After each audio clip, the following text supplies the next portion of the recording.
आज नाशिक येथील अधिवेशनात बोलत असताना उध्वस्तजी वाकरेंनी मी 25 वर्ष बीजेपी सोबत राहून बीजेपीचा नाही होऊ शकलो तर काँग्रेसचा काय होणार असा प्रश्न उपस्थित केला।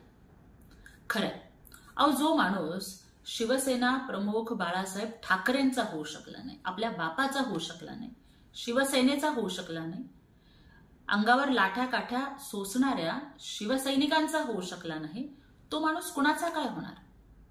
मी आणि माझं कुटुंब, मी, माझी मुलं, माझं कुटुंब, माझी जबाबदारी एवढ्यापुरतीच उध्वस्तजींची संकुचित विचारसरणी आहे आणि विनाशकाले विपरीत बुद्धीप्रमाणे त्यांचं होतंय। त्यामुळे त्यांनी आता राजकारणातनं संन्यास घ्यावा हेच बरं। आज बोलत असताना संजय राऊतांनी उध्वस्तजींना प्रभू श्रीरामाची उपमा दिली। मग त्यांनी मला एका प्रश्नाचं उत्तर द्यावं की सगळेच राम विरोधी लोक तुमच्या सोबत कशा? ज्या काँग्रेसनी रामायण ही मालिका टीव्हीवरून प्रसारित व्हायला विरोध केला, ज्या काँग्रेसनी प्रभू श्रीराम हे काल्पनिक आहेत अशा पद्धतीचं ॲफिडेव्हिट सुप्रीम कोर्टामध्ये दाखल केलं, ज्या काँग्रेसनी राहुल गांधींनी आणि सोनिया गांधींनी राम मंदिराचं आमंत्रण नाकारलं, त्या काँग्रेस सोबत तुम्ही कसे? राम मंदिराचं निमंत्रण नाकारणारे शरदचंद्रजी पवार, प्रभू श्रीरामाच्या आहाराबद्दल वेडीवाकडं विधान करणारे जितेंद्र आव्हाड तुमच्या सोबत कसे? ज्यांनी कारसेवकांच्या रक्तानं शरयू लाल केली, कारसेवकांच्या वरती गोळीबार करणाऱ्या सपा सोबत तुम्ही कसे? आणि हे सगळेच राम विरोधी लोक एकत्र येऊन या 10 तोंडांचा एक रावण बनलाय आणि तो आम्हाला या महाराष्ट्रामध्ये उद्धट वाकरेंच्या रूपाने दिसतोय। आज महाराष्ट्राच्या अक्काबाईंनी सुद्धा एक प्रश्न उपस्थित केला की राम मंदिरात सीता कशी नाही? मला खरं तर त्यांच्या आयक्यूची कीव करावीशी वाटते।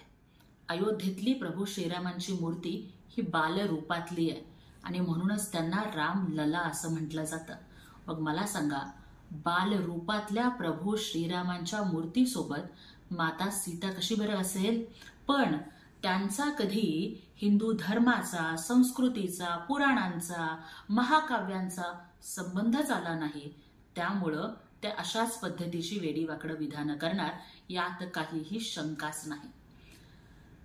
आपल्या पित्याच्या वचनाखातर दुसऱ्या दिवशी होणारा राज्याभिषेक नाकारून 14 वर्षांचा वनवास स्वीकारण्याला श्रीराम म्हणतात। पण आपल्या पित्याची तत्व बासनात गुंडाळून काँग्रेस आणि सिल्वर ओकची हुजरेगिरी करत सत्ता मिळवणाऱ्यांना प्रभू श्रीरामाचं नाव घेण्याचा अजिबात अधिकार नाही। स्वतःच्या पित्याच्या वचनासाठी वनवास पत्करणारे श्रीराम, पण शिवसेना वनवासात गेली तर चालेल, शिवसैनिक वनवासात गेले तरी चालतील, बाळासाहेबांचं हिंदुत्व वनवासात गेलं तरी चालेल, पण मला मात्र सत्तेची खुर्ची पाहिजे अशा अहंकारी रावणाप्रमाणे उद्धव वाकरे वागत आहेत।